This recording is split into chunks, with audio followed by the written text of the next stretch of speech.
Ladies and gentlemen, boys and girls, welcome back to Basketball Conference, the ACC Football Podcast. My name is Joey Weaver. He is Mike McDaniel. Mike, team previews rolling on. We're going to Upstate New York tonight. Tell me who we're talking to. Emily Leiker is back with us. She was with us last year, Nate Mink's replacement at Syracuse.com, because Nate got a big boy job, got hired as an editor. Emily joined me last year, Joey, when you and Maggie were, having your second child. So, there are some more serious things to do than this podcast. Emily, Maggie specifically, but yeah. Yeah, right, exactly. Emily, how's it going? Welcome back. I'm good. Thanks for having me, you guys. Absolutely. Emily Leiker from Syracuse.com. Appreciate you joining us. Clearly they needed an upgrade from Nate, and you were the place they went. So we are blessed to have you on with us. I wanted to talk about Syracuse going into 2023.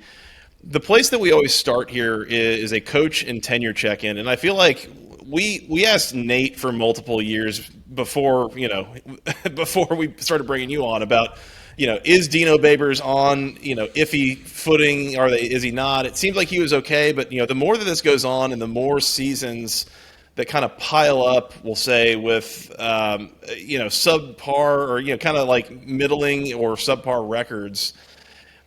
Your take, the fan base's take, is there any impatience with Dino Babers now, or is it still kind of a thing of they're just going to kind of keep letting him do his thing and results be what they are? I think from a media standpoint, both local and more national, there is still a little bit of that hot seat question for sure. I mean, we pretty much know for a fact he wasn't extended last year. Obviously, Syracuse being a private school, they are usually pretty guarded about that. But when a coach gets an extension, you know about it, and there was no word about that. So the last extension he got was in 2018, which was their 10-3 season, the best season that Dino's had here, and that was now 5 years ago. So there's definitely still that. When we talked to athletic director John Wildhack earlier this summer, he was like, oh no, Dino has multiple years left on his contract, but how much of that is conjecture? We don't really know. I think from a fan base perspective, things have eased off a little bit. I think people were pleased with what happened last year. I mean, he started out 6-0. That was better than I think anyone was expecting them to do early in the year last year. Obviously, things took a tumble in the back half of the season, but they made a bowl game, and that's what fans had been looking forward to, and that's what had kind of been put out there as the marker of success for a season after so many seasons of not being bowl eligible. So I think some of the fan vitriol has eased off a little bit in terms of we need a new coach. I certainly still see some people with that, but I think a lot of people were placated or at least calmed by a relatively good season last year. And you know what? I think off the football field, from a personality standpoint, fans really like Dino and the way he approaches the program and the culture of the program. They don't have a ton of issues up here that you see at some other schools and that we've seen in the past year, especially. So I think from that regard, people are very pleased with Dino. But I do think there is still some pressure on him this season to deliver something bigger and better than just a 7-6 season. I mean, he's got to replace two coordinators, so Tony White leaves, Rocky Long in. That's a big-time hire. Rocky Long is the grandfather of the 3-3-5 defense. They still run that at Syracuse, of course, from when Tony White was there. That's a big deal to make that hire. Robert Anai leaves after a year, and Jason Beck is still in the mix, and he was a significant part of the offensive coaching staff last year, but now he kind of gets to promote the promotion as the regular offensive coordinator, right? How much pressure do you think would be on Dino if either one of the sides of the football slides off significantly this year, just given the fact that he had to replace two coordinators in one offseason, which really is a big deal? Yeah, it is a big deal, but also he's had a lot of coaching staff turnover every single year that he's been here. This is not the first time he's had to replace one or both coordinators in a year. He's pretty much had a new offensive coordinator almost every single year or every other year of his 8-year tenure now. So I don't think there should be leeway for that. He's an experienced head coach. He knows how to hire assistants, and he should have a good read of of what those assistants are and those coordinators.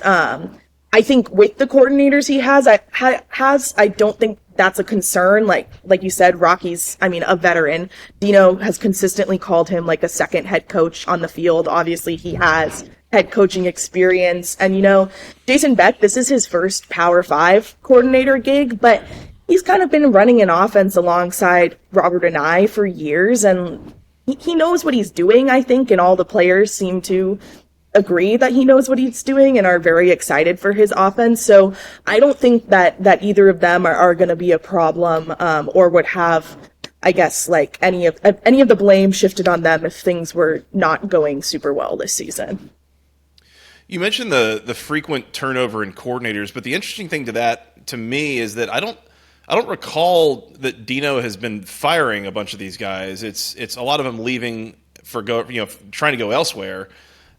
Is that to you? Would you say that is that probably just a money thing, or is there something else going on there that doesn't meet the eye?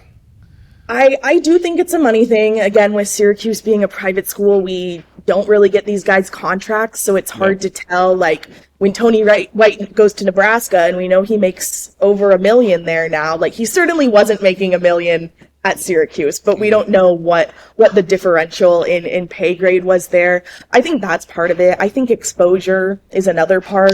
Yes, Syracuse is a Power 5 school, but Syracuse versus Nebraska, or even some of the other schools in the ACC, like Clemson or Florida State, like those are just different stages. And I think especially for these younger guys that we see Dino tend to look to for assistants and coordinators like Tony White, I think is just such a good example. It's like, if you're looking to go on and be a head coach in your career, you have to get to a place where you are seeing people who also have head coaching experience and just getting around more and exposing yourself to different parts of football. And so I think that goes hand in hand. It's a money and an exposure thing. And I think too, like we see it with players sometimes as well, especially in the transfer portal era now. Like Syracuse is kind of a developmental school, or at least that's how some people view it. It's like you go here for a couple years, you get the talent, and then maybe you go somewhere else looking for better opportunities. So it feels like half the ACC these days. Yeah. No doubt. So this is one of my favorite stats in the offseason. I think this is a good transition, and Joey's heard me mention this a couple times. But Garrett Shrader threw the ball 51 times in the bowl game. And that was the first time that Robert and I left, and Jason Beck was the coordinator in the bowl game.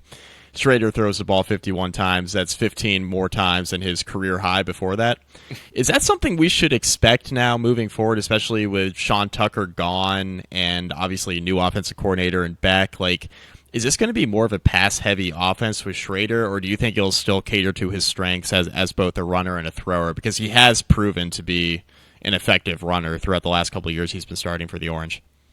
Yeah, it's interesting with Shrader and Beck and looking at each of their profiles, and then just looking at Syracuse's offensive profile in recent years. And obviously, Sean Tucker really swayed things in 2021, especially, not as much last year. But this year they're without Sean, and they have some strong running backs. But I do think Garrett and then Aronde Gadsden, who I'm sure we'll talk about a little bit, are kind of the stars of the offense this year. And Garrett had a better season last season, but then we come to find out in the spring that he's been dealing with this chronic elbow issue in his throwing arm that he had off-season procedure to fix, and now says he's back better than he has been in at least the past 2 years at Syracuse, maybe his entire collegiate career. So I certainly think we're going to see more out of him through the air just from the fact that he feels better now. Like, that said, though, Beck's quarterbacks are very much these,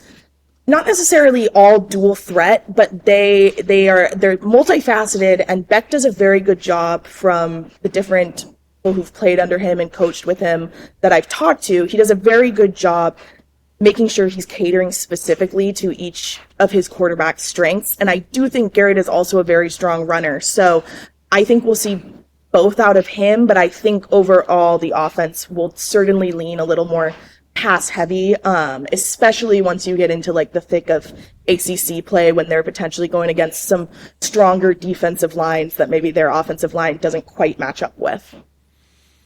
Do you sense any, call it sensitivity to making sure that Shrader stays healthy all year, especially given the departure of Sean Tucker and how, at least last year, and I'm trying to remember, might even been the year before, this offense was very Garrett Shrader and Sean Tucker centric, and with no Sean Tucker, is it even more paramount that we have Garrett Shrader healthy and playing on the field all year long?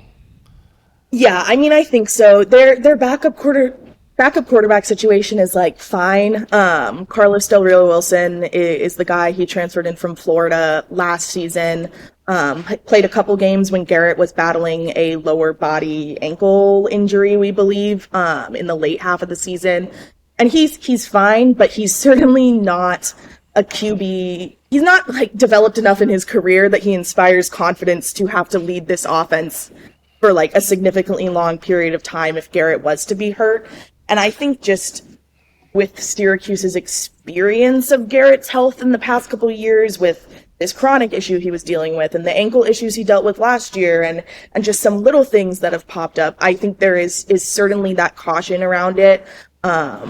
We were told last week that he's on a pitch count for fall camp. We haven't entirely seen that to be true. I mean, obviously we only see like 45 minutes of camp every day, but he's still been throwing, I think, as much as he would any other time, but we were told he's on a pitch camp, so he might not be throwing once we leave practice or whatever. And so I think that certainly speaks to there being some caution around him and keeping him healthy. Oronde Gadsden is one of the best tight ends in the country outside of Gadsden, who, I mean, talk about Gadsden first, obviously off the top, but then outside of Gadsden, like, who are the other pass catchers in this offense? And then maybe even more importantly, who should we keep an eye on replacing Sean Tucker? Because, like you mentioned, last year it was kind of up and down. Offensive line struggled a ton. Tucker was a little banged up. Like, there were obviously a couple of different elements at work there, but now Tucker's gone, and that is still a very significant piece you have to replace. Yeah, you know, I think with Oronde, the thing is, this year everyone knows about him. And this is the same thing we saw with Sean Tucker last year, and I think why Sean wasn't able to put up as good of numbers as we saw in 2021 is because he wasn't a surprise anymore.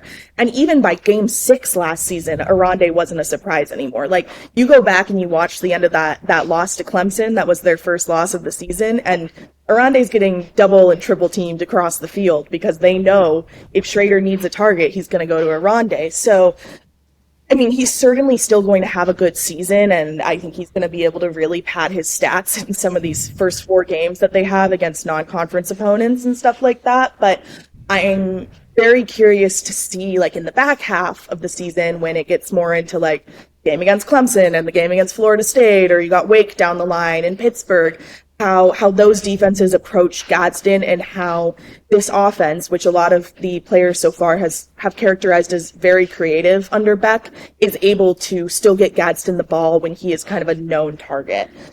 As for other receivers, you know, it's interesting. Something that Dino had kind of harped on last year is that the team didn't have a number 2 receiver, really. Like, there was Gadsden, and then occasionally other people would get the ball.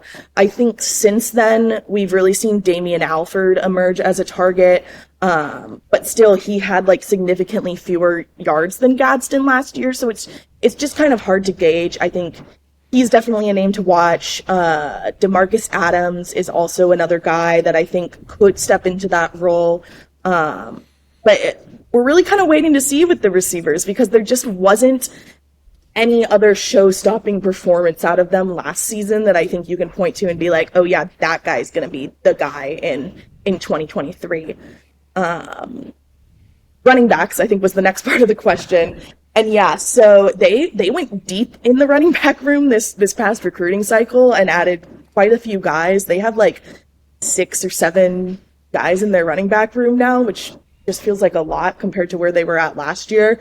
The main guy is expected to be LaQuinn Allen. Now, the caveat with him is that he had some trouble with the school in the spring and was suspended for a bit, and then fought the suspension and was able to get it overturned. And so he's missed, that's like the very short version of a very long story. He's expected to be back at practice next week, but he's missed these first 2 weeks now. And like, he's expected to be good based on what we saw last year, but what we saw was like 100 and something carries. Like, not a lot of carries when you have Sean Tucker carrying the ball and Garrett Shrader carrying the ball. So like, what he showed last year is like certainly enough to be promising, but like there's still like a whole lot of questions I think there with whether he can be this strong starting back in the same way Sean Tucker was. Behind him, you have a veteran guy in Juwan Price who transferred in from New Mexico State in January of last year. So this is his second year with the team. He's been in the room these 2 weeks, first weeks of camp, kind of leading the group, and Babers has been pretty impressed with him. But I'm waiting to see what happens when Allen is back next week and just how he's able to get back in the groove and what things are looking like with him and Shrader. But that's kind of where the running back room stands. Emily, can you clarify one thing for me real quick? I know Mike mentioned that Oronde Gadsden is a tight end, but I see him listed that way, but I can't think of times that I've seen him lined up that way. Like, he's used as a wide receiver. Am I mistaken on that? No, you're not. Okay. If you look at his Pro Football Focus stats, like he's always a slot receiver, like lined up. They just like to throw him in the depth chart as a tight end. It stems from, Anai's offense last year, and then his offense that he ran at Virginia with, I believe it was Tanya Thompson or something like that. I can't remember his name right now, but yeah, Thompson, yeah. Quarterback transfer. Yeah. Gadsden's role is modeled off of him, like so much so that when Gadsden was told he was moving to tight end, like he watched Thompson's film to like prepare for it. So, yeah, he's a tight end. He's going to be on the depth chart as a tight end. He's on the roster as a tight end.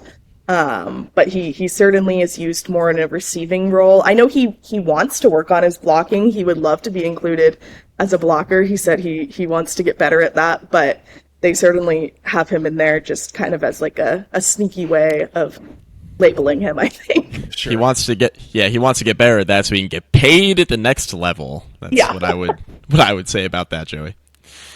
The Keaton Thompson mention is interesting, actually, because I'm trying to remember if he was on the roster as a quarterback at Mississippi State at the same time that Garrett Shrader might have been. That's kind of a fun little crossover. Yeah, I was about to say, I didn't even think about that. Makes you wonder. These are the things that my brain can remember. There's important things that it cannot. So, anyways, that's a little insight into how my brain works. Emily, strengths of the team looking to this fall. I know I thought the offensive line actually kind of did do pretty well last year, blocking, especially in the run game. Did a good job. I know that there were a couple folks that departed. One of them in particular was the guard drafted in the early second round by my Falcons. I should know this name. Matthew Bergeron. Matthew Bergeron. Yep, he's gone. I think there was a tackle gone as well. So I don't know how we're feeling about the replacements there. Defensively, I think played very well as a unit. Is there anything that sticks out to you as the one real calling card for this team going into the fall? Oh, that's a good question. I think with Syracuse, like the big narrative the past few years has certainly been its defense. And I think this year, like within the defense, there are still a lot of strengths, but I think by far the strongest group is the linebackers. They faced some injuries last year and in the spring, but by and large, minus Michael Jones, like all of them are back. You have one of the ACC's top returning tacklers in Marlo Wax moving to middle linebacker. You have a couple other younger guys who got a lot of experience last year that I think was really valuable to them coming back in Derek McDonald and Anwar Sparrow, and then also Leon Lowry. So like that group, to me, like kind of when I'm thinking of like entire position groups, like the linebackers are kind of the ones that come to mind for me.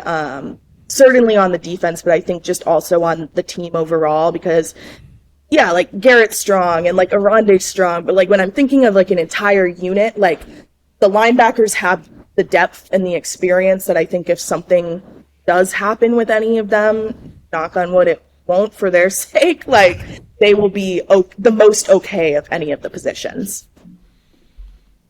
How about the secondary? Because I know there were a lot of guys departing. but I do feel like there's probably still some talent left there.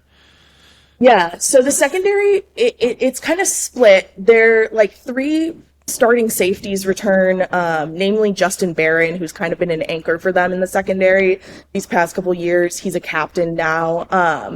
So it's him and Jason Simmons and then Elijah Clark in the secondary, and they were all starters last year. Cornerbacks, though, that's like the biggest question mark on this team right now. You have Isaiah Johnson, who is a guy that's been around for several years, but has like never really started until there were injuries last year, namely to Garrett Williams, which was a huge loss for Syracuse last year. And so, like, he's coming in and like should be fine because he's an older guy, and by all means, like, he has the attributes you would look for in like a cornerback. But then behind him, like, we really don't know. And like in the first like week or so of practice, like there's been a lot of shuffling through guys. You have some younger guys for them, Jeremiah Wilson, Gregory Delane, who were in and out last year, just helping kind of fill holes. You have two transfers in Jaden Bellamy's from Notre Dame, and then you have Jaden Gould, who's from Nebraska. They both came in, and like they could be in one of those positions, but that's kind of the one group that I'm still like really having to watch in camp and kind of gauge out what they're expecting to do there, because obviously losing Garrett Williams to the NFL was a big loss, and then they also lost Deuce Chestnut in the transfer portal, which was arguably their biggest transfer portal loss of the offseason. So yeah, the cornerback room is a little dicey right now, I'd say. Let's take a quick second to remind you about Section103.com. It is the internet's premier place for all things wonderful, wonderful Georgia Tech apparel. They have t-shirts, sweatshirts, hoodies. They got a couple of three-quarter shirts. They got buttons, stickers, all sorts of things. Things for men, women, children, something for the whole family. Every Georgia Tech fan in your life can use something from Section103.com. Use promo code GOACC for 10% off your first order. They've got some new things all the time coming. Recently came out with some new player shirts, jerseys, I guess as the kids would call them.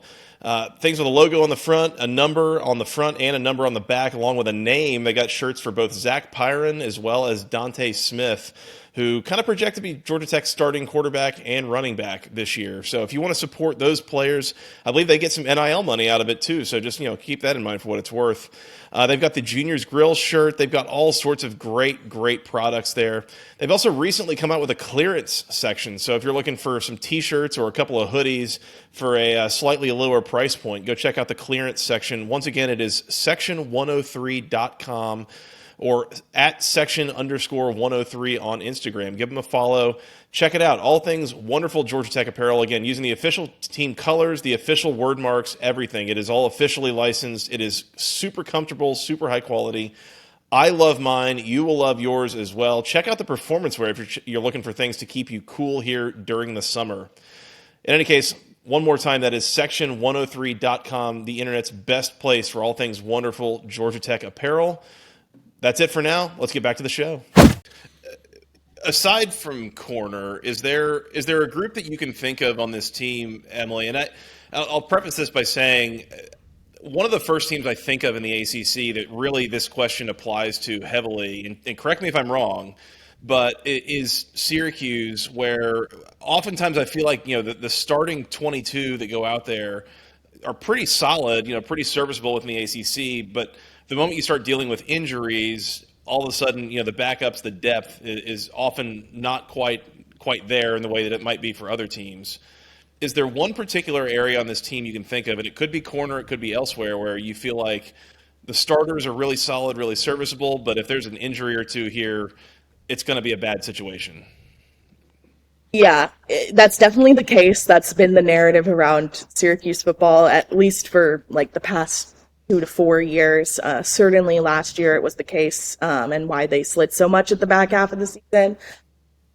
I think it's both of the lines. And that's not to say that they don't have talented guys in the second and third string groups, but I just think at the line of scrimmage is just like historically where like a lot of problems have started for Syracuse. And like the offensive line in particular has had a lot of injuries over the year. And we all know like an offensive line having problems leads to a quarterback having problems, a running back having problems, and then the whole offense falling apart. And so I think if I were to pick the offense or defensive line, I would say offensive. And again, that's not that they don't have strong guys coming in to replace the likes of Bergeron and stuff like that, but it's just so quickly. It's so easy to go downhill quickly with a group like that, and Syracuse has seen that in several seasons. So that would be my gut response is the offensive line, and then the defensive line can be thrown in there as well. Sorry, Mike. I had one other thing I was going to ask and bring up. You mentioned a couple of the transfers into the program, and one of the things we've seen with a number of ACC schools, and I'm curious to get your perspective. I suspect it's similar for Syracuse. Is for a number of these schools that are relatively high academic schools, it is significantly tougher for guys to transfer in there than it is to transfer out. Is that something that you've sensed that they've struggled with a little bit, is using the portal to their advantage? I wouldn't say so. If there's like any trend I've noticed in the transfers Syracuse has picked up, like they tend to go for, or they've gotten, I don't know if this is explicitly who they're going for, or if this is just only who they can manage to attract to the school, is younger guys. A lot of the transfers that we saw come in were either first or second year players who did not see playing time at their other schools, or they are older guys who played at smaller schools and are now trying to look for somewhere where they can give themselves a chance at getting to the next level with 1 year of visibility. So I wouldn't think kind of thing. Yes, yeah, like a grad transfer, or like even like a fourth or fifth year with COVID or whatever. So yeah, I don't know that like the academics, at least like from like my position of visibility and like looking at who they've gotten, has been a problem, but yeah. The early career and specifically late career guys getting in, that's very familiar as a Georgia Tech fan. That's very similar situation. Emily, looking at the schedule, this is interesting because I feel like there are some decently difficult road games here, but I also feel like September could be relatively forgiving. And when I looked at the schedule last year, and I think I remember you and I talking about this, Emily, we were like, all right, the first half of the season, they better get their wins in now if they want to be like a 500 team, because the back half of the schedule is going to be really brutal. This schedule is not really set up like that, but there are some tough road games. So compared to a year ago, I think Syracuse has to be feeling a lot better about at least how the schedule stacks up in terms of when some of these games are getting played and who they're playing, and maybe not drawing like, obviously with no divisions now, you're not drawing like every difficult Atlantic team in the second half of the season, which I'm sure will help. Yeah, certainly I think this is an easier schedule for them than last year's was. Like you mentioned, September should be relatively easy. I mean, you have two non-conference schools that they should be handily, and then it goes to Purdue, who, I mean, gave them a little bit of a test last year, but now has an entirely new coaching staff, so no one really knows how good they're going to be yet. And then you have Army, who I would say is probably the most difficult of those first four opponents. I would take them over Purdue as like potentially beating Syracuse, but I think there is definitely a path to 4-0 in that opening month for Syracuse. But then you have the hammer that is Clemson, North Carolina, and Florida State all back to back to back, which I don't think it gets much worse than that. I can't say that I've looked at every other ACC schedule extensively. I'm sure you guys know well, but like that's a brutal stretch for Syracuse. Tough. Pretty tough. I can't think of one that we've at least previewed so far, Joey, where I've looked at like a 3-game stretch and I was like, oh my God. I was like, getting those three teams in a 15-day stretch is might be unique to Syracuse. Not great. Yeah, not great. And to start ACC play at that. Yes, right, yes. To start ACC, you get Clemson to start ACC play, which I haven't seen Syracuse face Clemson at home. What I've heard is that Syracuse somehow always gives them a handful at home, so I'm excited to see that, I guess. And obviously last year's game was close until it wasn't. But then you go on the road to Chapel Hill, and then you go on the road to Tallahassee. And I think the big thing in that 3-game stretch is just trying to mitigate injuries. Because if they can come out of that 3-game stretch, even if they lose all of the games, but they don't lose a single player to injury, then they can make it through the rest of the season perfectly fine. Like, I don't see anyone in the back half that's, like, absolutely unwinnable. Like, are there challenges in there? Sure. Like, Pitt could be a challenge. Like, who else is there at the end? Wake Forest, I think the final week of the season, like, could be a challenge if they're feeling a bit run down. But, like, if they can get out of that 3-game stretch healthy, and lucky for them, they have a bye week after that they get to recover from this torture that they're going to endure in the month of October, then I think they will be fine. It's just, can you make it out of that 3-game stretch healthy? Because if they lose one player in each of those games that's from the starting depth chart, then I start to be like, well, maybe they can't win games in the back half of the season. So, yeah. I was thinking the same thing, is that's a case where, you know, you would love to win one of those games, but most importantly, you know, you're losing battles there. You try not to lose the war at that point. Mm-hmm. Like, because like you're saying exactly, is if you get beat up in that stretch, it could cost you things down the line. Staying healthy, it's a different situation for those final 5 games where every one of them, yeah, I agree with you, is winnable for Syracuse. I'm looking at this as, look, if Syracuse goes 4-0 in September, I don't think there's really any way they're not a bowl team. Yes. I think we can probably bank on Dino's experience, Rocky Long's experience, Garrett Shrader's experience at quarterback, as long as he's healthy, finding 2 more wins on this schedule, even with, you know, a tough September 30th game to start conference play, and then like a tough opening couple weeks in October. I look at the back half of the schedule. Syracuse is better than Virginia Tech. That's a Thursday night in Blacksburg, which is the only potential reason it could even be tricky. BC, I think, is certainly winnable. Pitt's tough to really forecast. Narduzzi, I feel like, always has them around 7-5, so I do think that'll be a tough game, even though it's like technically neutral site. And then Georgia Tech, year 1, new coaching staff. Wake Forest, new quarterback. Maybe not the best time to get Wake Forest, even though you do get them at home in late November. I'm looking at this like probably 6-6, just being conservative, because I do think that even if Syracuse were to go like 3-1 in September, I think they could find 3 more. Army, I agree, will be a tough game, but even Army with the questions with kind of changing their offense and how's that going to look, but they're always well coached. Yeah. So I agree that's probably the toughest game in September, because Purdue with new coaching staff, new quarterback, there's a ton of questions with Purdue. Who knows? Yeah, who knows? They're coming off of, you know, playing Virginia Tech. Come on, Blacksburg. I gotta throw that in there. I knew we had seen Purdue on at least one other ACC schedule so far. That's who it was. You're right. Yeah. Had to toss that in there as an alum. But yeah, Emily, what are you thinking in terms of a record prediction with this team, and kind of how do you see things shaking out?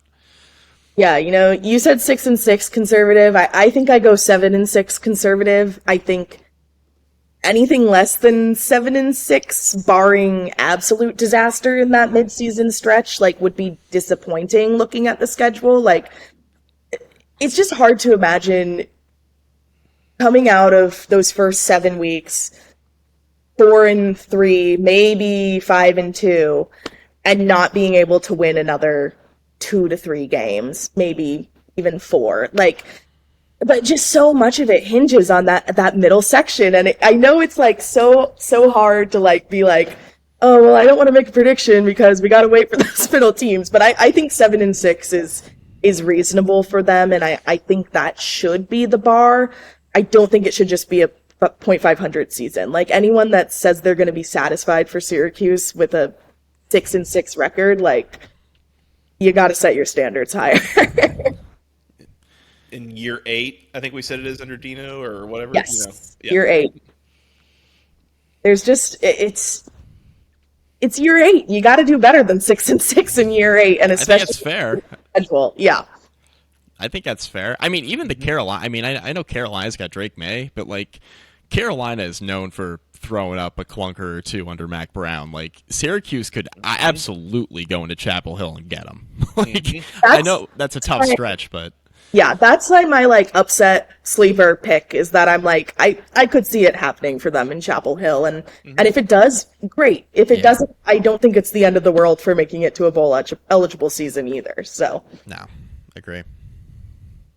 Mike, you got a prediction Joey? you want me to go through? I'm just gonna be conservative and say 6-6. Maybe that's low, but I think Syracuse absolutely makes a bowl game. I mean, the only reason I say 6-6, I'm not going higher, is because I do have concerns about health of Shrader.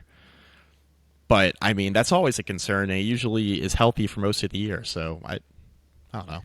Bowl game. 6-6 was kind of what I had in mind, and my strategy is always start with the out of conference, and I think they should go at least 3-1 there. I mean, you could drop at Purdue. You really shouldn't drop Army, I don't think, based on what we know right now. At home, new offense, etc. But I think they should go at least 3-1 the out of conference, if not 4-0. And the thing that I can't get away from that's kind of funny is we look at that last set of 5 games, and we're like, there's a reason I could pick Syracuse to win every single one of these games. Every one of them is winnable. Every one of the previews that we do for those teams, we're going to look at Syracuse on the schedule and say, oh, that's a winnable game. That's just the ACC at its finest, right? Any of these teams could win any game, and so I keep pointing at the Georgia Tech schedule, right? And I look at, getting Syracuse in week 11, that's a great time to get Syracuse, whatever. Yeah. So who the hell knows? Who knows what these teams are going to be doing at that point of the year? I think that you're smart too, Mike, to point out that North Carolina, sure, they're picked 3rd in the conference. We need to be careful about acting like they're some unbeatable juggernaut because, like you said, I mean, they have thrown up clunkers for sure in the past, and that is not a game I would write off Syracuse on. I'm going to go 6-6, I think, as well. And then Emily, I guess you said 7-6, so I'm assuming that means either 7-5 or 6-6 win your bowl game. yes, yeah. Fair enough. I'll say 6-6. I think 5 to 7 wins, nothing would really surprise me. It really kind of maybe depends on the way things break, and especially with health and that kind of thing. The one of the schedule quirk I did want to call out that I noticed and I think is kind of funny and just a thing is Syracuse does not play a home game in the month of October. Yeah, for what that's worth. So yeah, I'm really looking forward to not being home at all. yeah. On the road, yeah. October 7th at North Carolina, then at Florida State, then bye week, then on the road at Virginia Tech on a Thursday night. And then the next home game, basically, they play Clemson September 30th at home, and then Boston College November 3rd at home. And it's 3 road games in between. That's kind of fun. Yeah. And they were supposed to have Pitt, as this has upset Syracuse fans to no end, is that they were supposed to have Pitt at home in the Dome, and the school was like, no, let's go to Yankee Stadium for the 100-year anniversary. It's going to be cool. It's going to be cool. But I think, I know many fans were not very stoked about that decision. So. That's going to be, a 4 or 5 hour drive at least? Yeah, it is. And I think the benefit for Syracuse is they were just there in the Pinstripe Bowl. They know what it's like to play in Yankee Stadium. I think that's a pro and a con. I think it's good for the playing experience of knowing what it's like to play in a baseball stadium with bad turf that's going to eat up some ankles, surely, in that game. But I think also, the allure of what this game is supposed to be and, this big celebration is just kind of muted for Syracuse all around because they were just there. So it'll be interesting. But Syracuse fans were not excited about that. That's fair. It's fair. It's not exactly a home field advantage. I mean, I get there'll be a lot of Syracuse fans, but it's a baseball stadium, so it doesn't have the same feel as the Dome, obviously. And just looking at it on the map, it's not much closer to Syracuse than it is to Pittsburgh. It's Yeah. Mm-hmm. Yeah, I think Pitt will travel that game too. That will be very interesting. Mm-hmm. That'll be very interesting. where are the Steelers that weekend? I mean, Oh, that's a True. good question. Yeah. Are they in the Northeast? Yeah, makes you wonder. Yeah, jeez. all right. Well, 6-6 for me, 6-6 for Mike, 7-6 for Emily. Mike, anything else for Emily while we got her? No, I just the one thing I want to add is like Syracuse is one of, and Joey and I have actually previewed a bunch of these teams here recently in the last week or so, where I feel like there are 5, 6, 7 ACC teams this year who we all feel could be like anywhere between 5 and 7 wins, and I think Syracuse is probably right there. So looking at the back half of the schedule, a few of those teams are there, right? Like Virginia Tech's there, Pittsburgh's there, Georgia Tech's there, Wake Forest is there with a new quarterback. Like there are a bunch of those. So Syracuse doing better than 7 wins wouldn't shock me either. Somebody's got to come out of that group, right? And I've been saying that on a lot of these previews. Like somebody's got to come out of this group and win less than 5 and then win more than 6 or 7 and be like the surprise 8 or 9 win team in the ACC. Maybe it is Syracuse with a veteran quarterback, veteran coaching staff, even with new coordinators like veterans. Maybe it's Cuse. Maybe Dino is going to back up a good year last year with 7, 8, 9 wins this year. Who's to say? They only get a good season every 5 years. I could see that being a Cuse curse. So that's fair too. That's fair too. It's time. Yep. I will say this. I do think Emily nailed it, saying that a lot of this basically hinges on that 3-game stretch and coming out healthy. If you can, Yes. If you can do that, it's a good situation. If not, Agreed. It might spiral quickly. I think that's probably the big take-home message. Yeah, it's here. a great point. Yeah, great point. Yep. Mike, that's all I got for Emily. Anything else? No, I think we're good. Emily, thanks again for joining us. yeah, thanks for having me, you guys. Yeah. You want to tell the people where they can find your stuff real quick? Oh, yes, you can find it on Syracuse.com. It's just that if you type it into the search bar, and I'm on Twitter or whatever we're calling it now, at Leiker, Leiker is my last name. Doing a lot of zeeting there or whatever. Seating, yeah. Yeah. I don't know. Yeah. There'll be Emily, it's something been new tomorrow. So Yeah. Emily, it's been a pleasure meeting you. Thank you so much for joining us here. We look forward to having you back on sometime soon. Hopefully talking about a good year for Syracuse. Hopefully. Yep. All right, Mike, let's get out of here. We're going to come back and keep previewing some more teams. In the meantime, you can find us on Twitter. I'm at FTRSJoey. He's at Mike McDaniel, SI, together at BC Podcast ACC. Once again, go follow Miss Emily Leiker on Syracuse.com, at EM Leiker on Twitter. All sorts of great Syracuse coverage there. We are on iTunes, on Spotify, all the good places you go find your podcasts. Hit the follow, subscribe buttons, rate, review, those things. Those are great too. We're on YouTube, youtube.com/@the-ACC Football Podcast. Send us an email, basketballconferencepodcast@gmail.com. nailed it. Thank you. Mike, where else on the social medias? Facebook.com/basketball conference rate review. Find some of our podcasts there, maybe even this one. And then also check us out on YouTube at the ACC Football Podcast. I get that right? Yes, youtube.com/@the-ACC Football Podcast. And Instagram at BC Podcast ACC. Do it for the gram. Please do. Mike, that's all I got. Anything else before we get out of here? No, I think we're good. You want to preview some more teams? Yeah, we're about halfway through, which is, we're on schedule. There's a Bon Jovi song about that, I think, but it's escaping me right now. So we'll see. Yeah. We'll see who gets that stuck in their head now that I mentioned that. Yep, already stuck in mine. Thank you for that. Well, enjoy that as you try to go to sleep tonight. And we'll come back and preview some more teams. How's that sound? Sounds good. All right. Until then, for Mr. Mike McDaniel, for Miss Emily Leiker, I am Joey Weaver. Thank you guys so much for listening. We will talk to you again soon. And until next time, go Orange and go ACC.